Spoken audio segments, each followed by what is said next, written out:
നമസ്കാരം, ബ്രാൻഡ് പ്രൊഡക്ട്സിലേക്ക് സ്വാഗതം. ഇന്ന് നമ്മൾ പരിശോധിക്കാൻ പോകുന്നത് ഇന്ത്യയിലെ ഏറ്റവും പ്രശസ്തമായ മറ്റൊരു ആഡ് ക്യാമ്പയിനാണ്. ഒന്നോ രണ്ടോ തലമുറകൾ ഒരു സിനിമാ പാട്ട് പോലെയൊക്കെ തന്നെ മൂടിക്കൊണ്ടു നടന്ന ഒരു ക്യാമ്പയിൻ ഉണ്ട്. അത് വാഷിംഗ് പൗഡർ നിർമ്മയുടെ ക്യാമ്പയിനാണ്.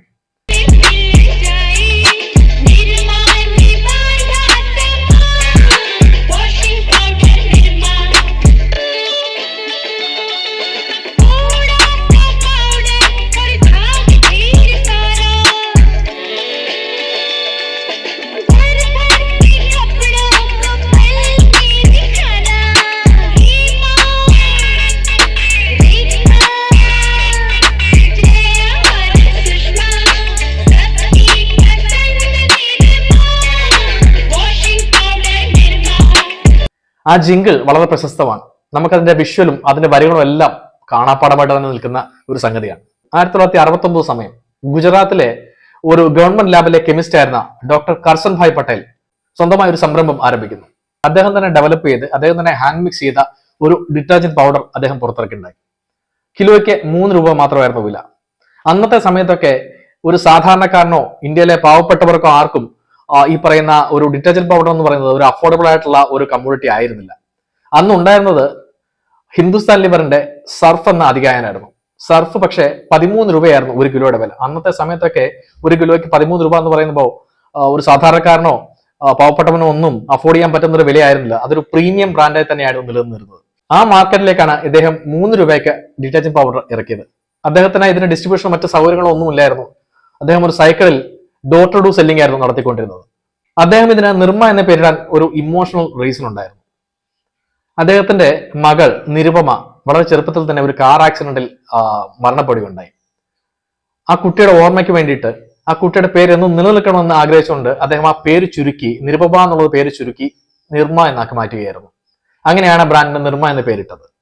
അതിനുശേഷം അദ്ദേഹം അവിടുത്തെ ഒരു ലോക്കൽ സൈൻ ബോർഡ് പെയിന്ററെ സമീപിച്ച് തന്റെ മകളുടെ ചിത്രം കാണിക്കുകയും അതിന്റെ ഒരു പോർട്രേറ്റ് ഉണ്ടാക്കണം, അതൊരു നമ്മളുടെ പ്രൊഡക്റ്റിന്റെ മസ്കോട്ടായി വെക്കാനും വേണ്ടിയാണെന്ന് പറയുകയും ചെയ്തു. പിന്നീട് അദ്ദേഹം നിർമ്മയ്ക്ക് വേണ്ടി പരസ്യങ്ങൾ ചെയ്യാൻ തീരുമാനിച്ചു. അതിനുവേണ്ടി അഹമ്മദാബാദിലുള്ള പൂർണിമ അഡ്വർടൈസിംഗ് കമ്പനിയാണ് അദ്ദേഹം സമീപിച്ചത്. അവർ ഡിസൈൻ ചെയ്ത് ഡയറക്ട് ചെയ്താണ് ഈ പറയുന്ന വാഷിംഗ് പൗഡർ നിർമ്മ എന്നുള്ള ഐക്കണിക് ആയിട്ടുള്ള ആഡ് ക്യാമ്പയിൻ. 1975 ഇതിന്റെ റേഡിയോ ക്യാമ്പയിൻ സ്റ്റാർട്ട് ചെയ്തു. 82 ആയപ്പോഴത്തേക്ക് ടെലിവിഷൻ ക്യാമ്പയിനും അവർ സ്റ്റാർട്ട് ചെയ്തു. കൃത്യമായിട്ടും മിഡിൽ ക്ലാസ്സുകാരെയും ഈ നാട്ടിലെ സാധാരണക്കാരെയും പാവപ്പെട്ടവരെയും ഒക്കെ തന്നെയാണ് അവർ തങ്ങളുടെ കസ്റ്റമറായി കണ്ടത്. വാഷിംഗ് പൗഡർ നിർമ്മ എന്ന ജിങ്കിളിനുള്ളിൽ തന്നെ അവർ കൃത്യമായി അതിനെ പോയിന്റ് ചെയ്തിരുന്നു. അതിനുവേണ്ടിയാണ് ഇന്ത്യയിലെ അന്നത്തെ ജനസാമാന്യത്തിലുള്ള സ്ത്രീകളെ, പ്രത്യേകിച്ചും സ്ത്രീകളെ ലക്ഷ്യം വെച്ച് അവരുടെ ഇടയിലുള്ള പേരുകൾ അവർ ആ പാട്ടിൽ ഉൾപ്പെടുത്തി. ഹേമ, ജയ, സുഷമ, രേഖ എന്നിങ്ങനെയുള്ള പേരുകളും അവർ ഈ പാട്ടിനുള്ളിൽ ഉൾപ്പെടുത്തിയിരുന്നു. അതെല്ലാം കൃത്യമായി തങ്ങളുടെ ടാർഗറ്റ് ഓഡിയൻസിനെ ലക്ഷ്യം വെച്ച് തന്നെയാണ് അവർ ചെയ്തത്. 1980 എന്നുള്ള വർഷം നിർമ്മയെ സംബന്ധിച്ചോളം വലിയൊരു ടേണിംഗ് പോയിന്റ് ആയിരുന്നു. ഗോലിയാത്തിനെ വീഴ്ത്തിയ ദാവീദിന്റെ കഥയോട് വേണമെങ്കിൽ നമുക്ക് ഇതിനെ ഉപമിക്കാം. ആ സമയത്ത് സാധാരണ കടക്കാരോ റീറ്റെയിലേഴ്സോ അല്ലെങ്കിൽ സ്റ്റോക്കിസ്റ്റുകളോ ഒന്നും നിർമ്മയുടെ സ്റ്റോക്ക് എടുക്കാൻ തയ്യാറായിരുന്നില്ല. അവർ സർഫ് എന്ന പ്രീമിയം ബ്രാൻഡിനെ തന്നെയായിരുന്നു മുറുകെ പിടിച്ചിരുന്നത്. അദ്ദേഹം ചെയ്തത് മാർക്കറ്റിൽ ഉണ്ടായിരുന്ന നിർമ്മയുടെ മുഴുവൻ സ്റ്റോക്കുകളും പിൻവലിക്കുകയായിരുന്നു. അതിനുശേഷം റേഡിയോയിലും ടിവിയിലുമായിട്ട് കംപ്ലീറ്റ് ആഡ് ക്യാമ്പയിൻ പമ്പ് ചെയ്തുകൊണ്ടേയിരുന്നു. വാഷിംഗ് പൗഡർ നിർമ്മ എന്ന ജിങ്കിളും അതിന്റെ വരികളും അതിന്റെ ഈണവും അതിന്റെ വിഷ്വലും എല്ലാം സാധാരണ ജനങ്ങളുടെ മനസ്സിലേക്ക് ഇറങ്ങിച്ചെന്നു. ഈ ക്യാമ്പയിനോടുകൂടി സാധാരണ ജനങ്ങൾക്കിടയിൽ നിർമ്മ എന്ന ബ്രാൻഡ് ജനകീയമായി മാറി. അതിനുശേഷം നിർമ്മയുടെ ഡിമാൻഡ് കൂടാൻ തുടങ്ങി. റീറ്റെയിലേഴ്സിനും സ്റ്റോക്കിസ്റ്റുകൾക്കും സാധാരണ ഷോപ്പേഴ്സിനൊന്നും നിർമ്മയില്ലാതെ പിടിച്ചു നിൽക്കാൻ പറ്റാത്ത അവസ്ഥയായി. അവരുടെ കയ്യിലുള്ള മറ്റു കമ്പനികളുടെ സ്റ്റോക്ക് വിൽക്കാതെയായി. ഇത്രയും വലിയ ഡിമാൻഡ് അതിന്റെ ബോയിലിംഗ് പോയിന്റിലേക്ക് എത്തിയ സമയത്തേക്ക് കസൻ ഭായ് തന്റെ കയ്യിലിരുന്ന പഴയ സ്റ്റോക്കുകളും താൻ പുതുതായി ഇതിനു വേണ്ടി മാറ്റി വെച്ചിരുന്ന പുതിയ സ്റ്റോക്കുകളും എല്ലാം മാർക്കറ്റിലേക്ക് പമ്പ് ചെയ്തു. അങ്ങനെ 1985 ആയപ്പോൾ ഇന്ത്യയിലെ ഏറ്റവും അധികം വിൽക്കപ്പെടുന്ന ഡിറ്റർജന്റ് ബ്രാൻഡായി നിർമ്മ മാറി. 60% മാർക്കറ്റ് ഷെയർ അവരുടെ കയ്യിലായി. ഓർക്കണം, ഹിന്ദുസ്ഥാൻ ലിവർ പോലുള്ള ഒരു ആഗോള ഭീമന്റെ ബ്രാൻഡിനെയാണ് ഈ പറയുന്ന ഒരു സാധാരണ കെമിസ്റ്റിന്റെ ബ്രാൻഡ് മറത്തിയടിച്ചത്.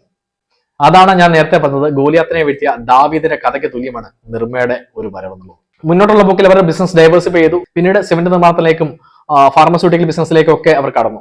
കർസൻ ഭായ് പട്ടേലിന് പത്മശ്രീ കൊടുത്ത് രാജ്യം ആദരിക്കുകയുണ്ടായി. ഈ പരസ്യം ചെയ്ത ഏജൻസി പൂർണിമ അഡ്വർടൈസിംഗ് അഹമ്മദാബാദ് ആയിരുന്നു. ഇതിന്റെ സംഗീതം വേദ്പാൽ വർമ്മയും ഇതിന്റെ വരികൾ വിനോദ് ശർമ്മയുമാണ് എഴുതിയത്. ബ്രാൻഡ് പ്രൊഡക്ട്സ് നിങ്ങൾക്ക് ഇഷ്ടമായെങ്കിൽ ലൈക്ക് ചെയ്യുക, ഷെയർ ചെയ്യുക, സബ്സ്ക്രൈബ് ചെയ്യുക.